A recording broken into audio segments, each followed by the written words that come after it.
Voici la présentation du tout nouvel aquarium de chez Superfish, qui ont la réputation de faire des starter kits originaux en tout cas. Donc celui-ci c'est le nouveau Panorama 35, contenance d'environ 30 litres, voilà, en blanc avec un liseré noir, la base blanche également. Donc la particularité est d'avoir la face avant, enfin du moins les angles sont arrondis, donc il n'y a pas de joint silicone sur la face avant, entre la face avant et les petits côtés. Voilà. Alors un poster est fourni d'origine. Voilà, alors on sait le retirer facilement s'il ne plaît pas. Bon, comme ça a priori il paraît assez sympa. Alors on voit le LED intégré dans le plafonnier. Voilà, c'est une lumière suffisante pour faire un petit bac à poissons rouge ou pour faire un petit aquarium à bêta. Ici ça va être le cas. Alors la particularité aussi, c'est la filtration. Donc c'est un filtre à gouttière qui est intégré dans le haut de l'aquarium. On voit au-dessus à gauche la pompe, évidemment, donc avec une crépine donc qui va aspirer l'eau et la rejeter dans le filtre à gouttière. On va tout de suite aller voir. Et donc il y a possibilité aussi d'installer le filtre, enfin la pompe sur le côté droit en fonction de la décoration que l'on y place. Nous voici au-dessus de l'aquarium, donc avec le couvercle donc complètement amovible. Alors, on sait le relever complètement pour avoir accès donc à l'aquarium et au filtre. Voilà, donc ici on voit clairement donc la pompe, donc la pompe qui aspire, le tuyau de rejet. Voilà, et alors ici on y met simplement déjà une première. Voilà, c'est une moitié assez rigide.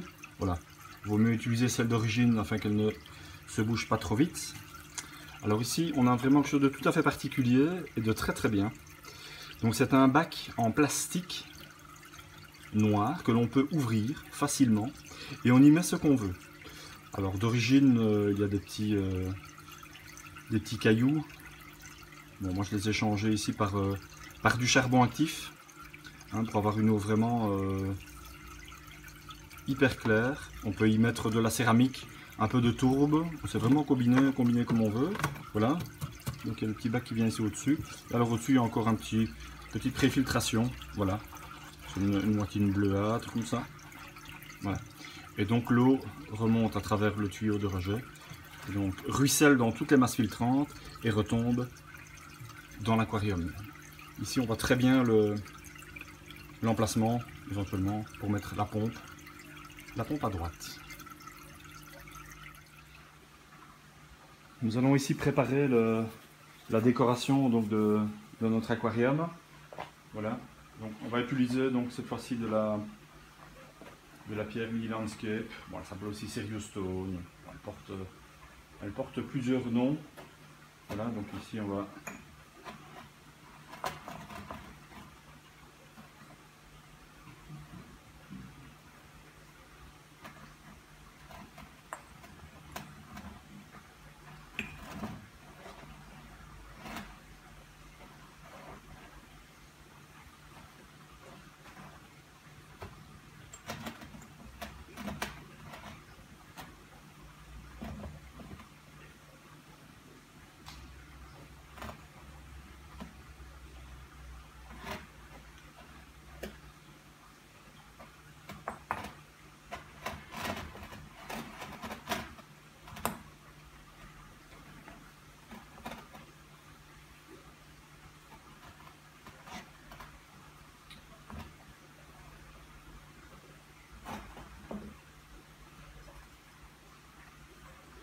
plutôt rester dans la même structure. Voilà, on va garder l'ouverture ici, on garnira sur place de gravier un petit peu plus gros. Voilà, ça paraît être une bonne base. C'est une microsorium ou une bolbitis.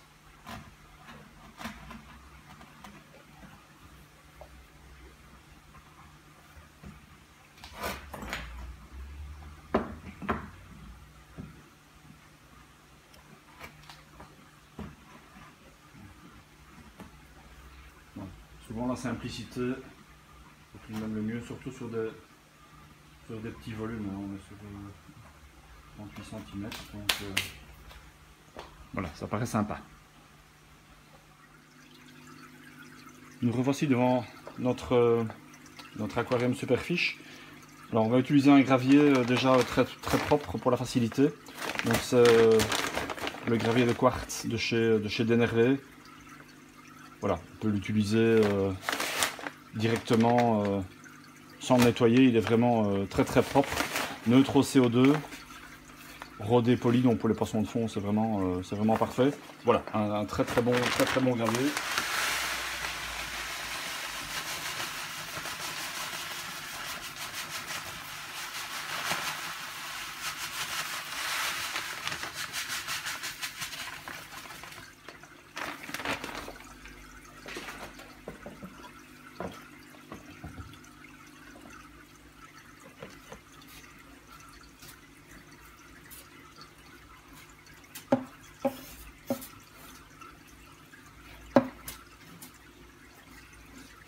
Voilà, donc on va installer les pierres, on va laisser un bel espace pour la devanture, on garnira un petit peu différemment.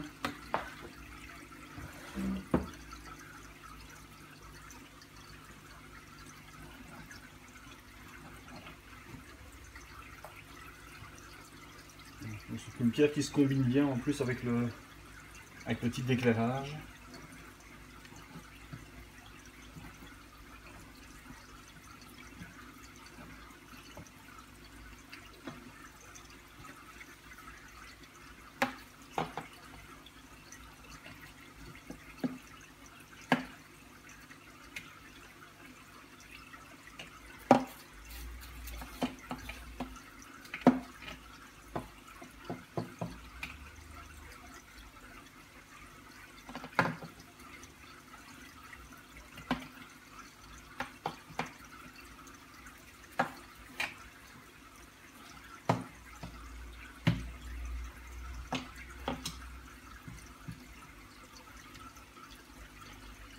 Donc les pierres servent en même temps un petit peu de terrasse hein, pour maintenir la plus grande épaisseur derrière. Le bien positionnement des pierres. On a un bon pinceau, ça aide bien à égaliser le sol, à déterminer les zones.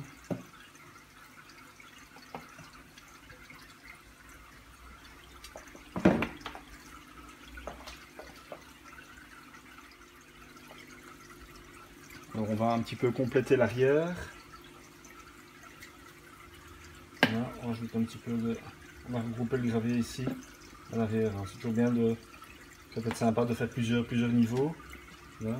Alors ici, on a rajouté une petite pierre pour éviter que le niveau ne s'affaisse. Voilà. Donc le but ici est de venir mettre une grosse plante.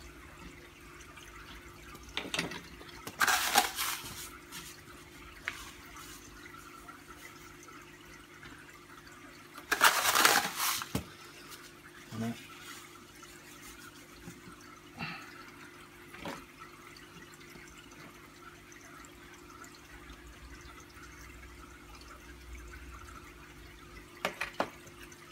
Voilà, donc on va rajouter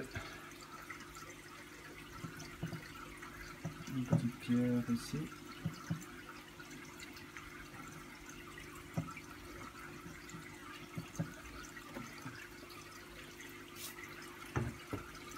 Là, de l'autre côté, on va vraiment rajouter une d'angle.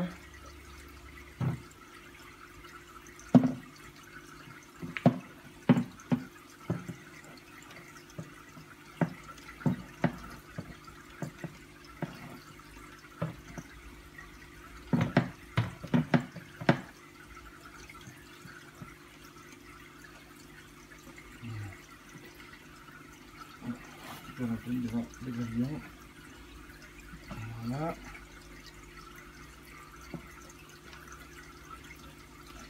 On vérifie la stabilité.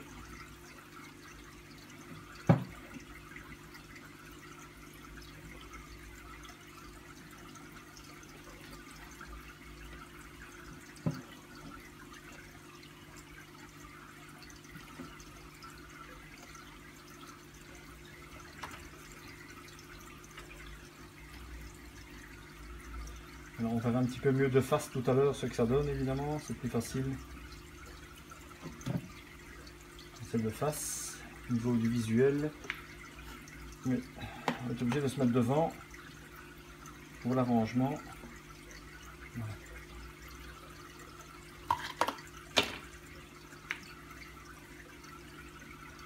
Voilà, une belle caverne.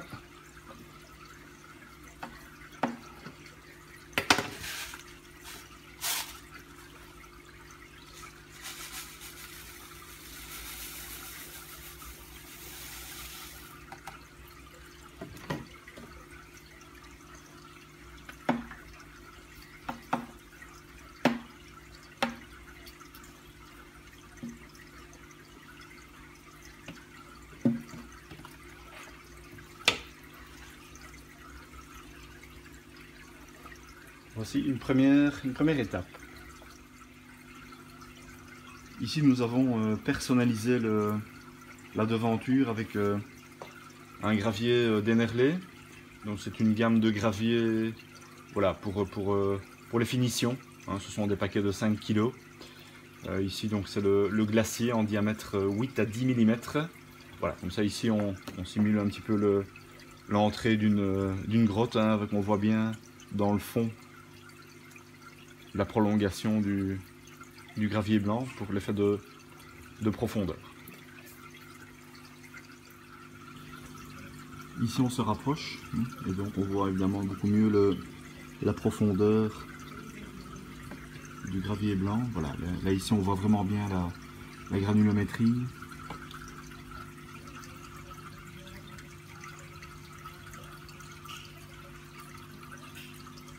Voilà. Alors on remarque évidemment que l'éclairage n'est pas très puissant. Alors dans ce cas-ci c'est bien, pour garder les graviers blancs assez propres. Ce sera vraiment une très bonne chose vu que l'éclairage est plus vers l'arrière que vers l'avant. Hein, donc quand on a du gravier blanc et qu'on éclaire très fort, il verdit assez vite. Et donc là il faut prévoir des petits brouteurs d'algues, type Otocinclus, en cistrus pour des aquariums un peu plus grands. Hein, donc afin de garder le gravier bien propre.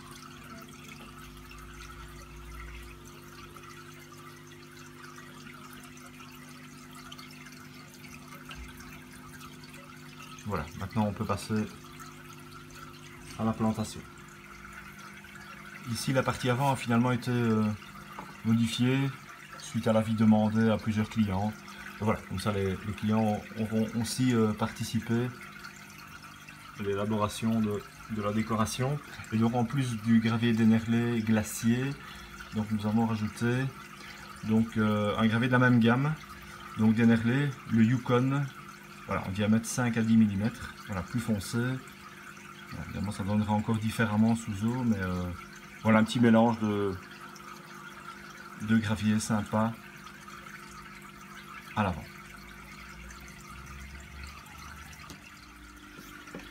Ici nous passons donc à la plantation.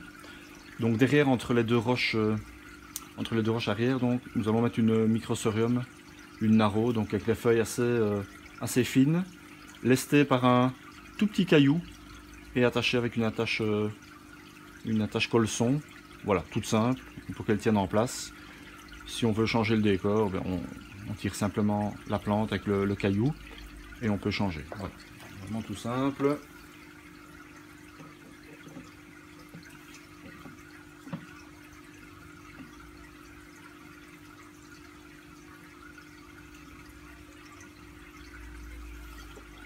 Voilà.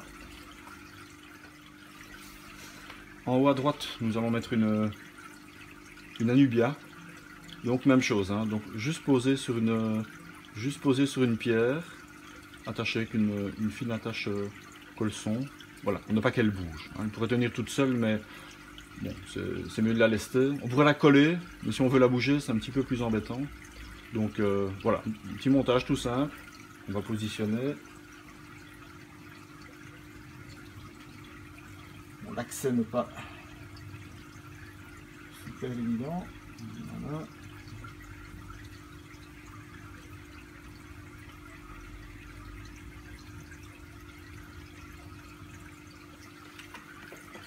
Voilà. En devanture, nous allons coller cette fois une Anubia Pangolino. Donc c'est vraiment une très petite Anubia, donc qui est faite par des merlets.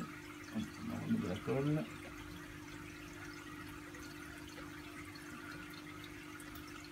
C'est une colle prévue spécialement pour les plantes, qui n'est pas nocive, en gel. Voilà. Donc on met la colle et on vient poser la plante dessus. Alors il est toujours bien d'utiliser des gants. C'est quand même de la colle, donc il vaut mieux rester prudent. Voilà, ça tient vraiment très très bien.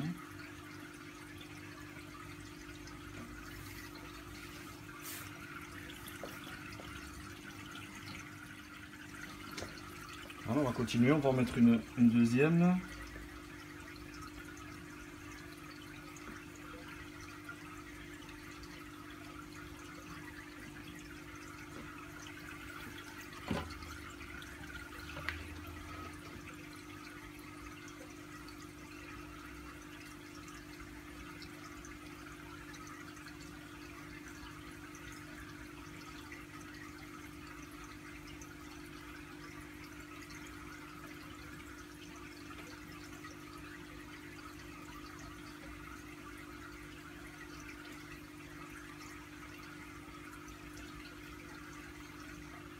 Celle-là n'est pas convaincante.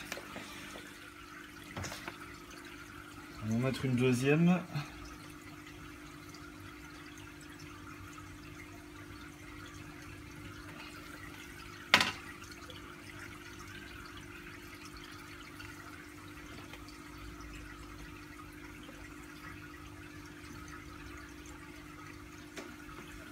Ici. À présent, on va positionner une autre plante qui s'autosuffit sur un support, qui n'a pas besoin de sol nutritif ou de beaucoup de lumière. C'est la Bucephalandra Wavy Green de chez Tropica toujours. Alors celle-ci on ne va pas la coller parce qu'il y a juste un petit interstice dans les roches. Donc quand on sait les utiliser, ces interstices, autant le faire.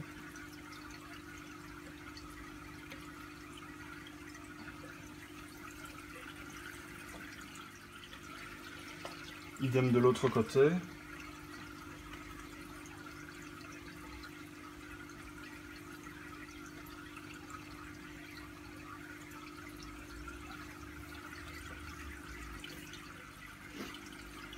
Alors une notion importante, lorsque la plantation prend un petit peu de temps, il est toujours bien d'utiliser un petit pulvérisateur afin que les plantes, que les feuilles ne sèchent pas. Donc ça c'est vraiment très très important. Voilà, petit pulvérisateur. Voilà.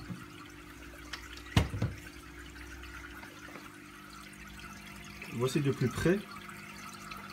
Évidemment, on se rend mieux compte du placement des plantes. Voilà, donc là, la Nubia qui dépasse. Alors, on a rajouté un reste de Bucephalandra vraiment entre la vitre et la pierre.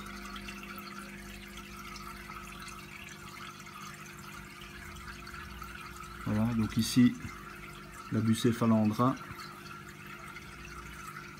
la Nubia Pangolino, le petit chemin ici.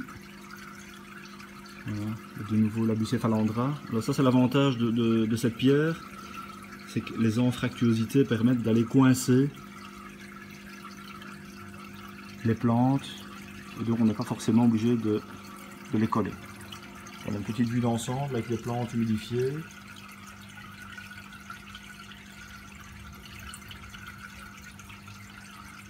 Voilà, on va passer au remplissage.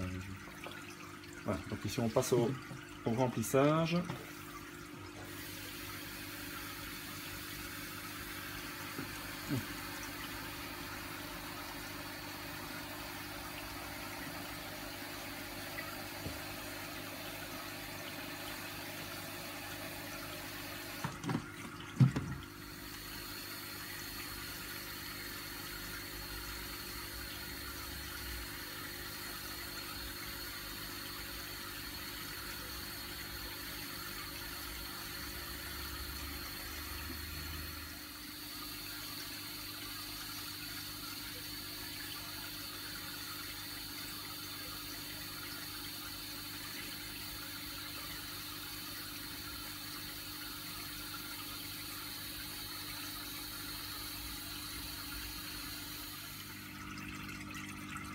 Voici donc l'aquarium terminé. Avec au-dessus à gauche la pompe. Le petit filtre gouttière, on voit très bien fonctionner. Voilà, très discret. Une légère oxygénation.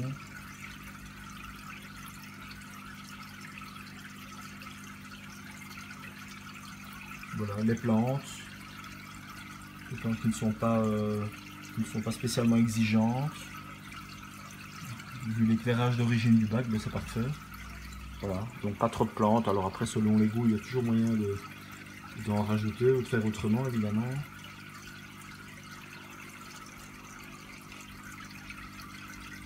Et donc voilà comment on peut partir d'un aquarium de base en Superfish Panorama 35. Voilà comment on peut faire un bac sympa, dans lequel il y aura un bêta, quelques autres petits poissons, 3-4 petits Corydoras nains, les Corydoras abrosus. Voilà. Donc là, on va laisser tourner le bac une petite semaine avant de mettre les poissons. On ensemencera le filtre correctement en bactéries.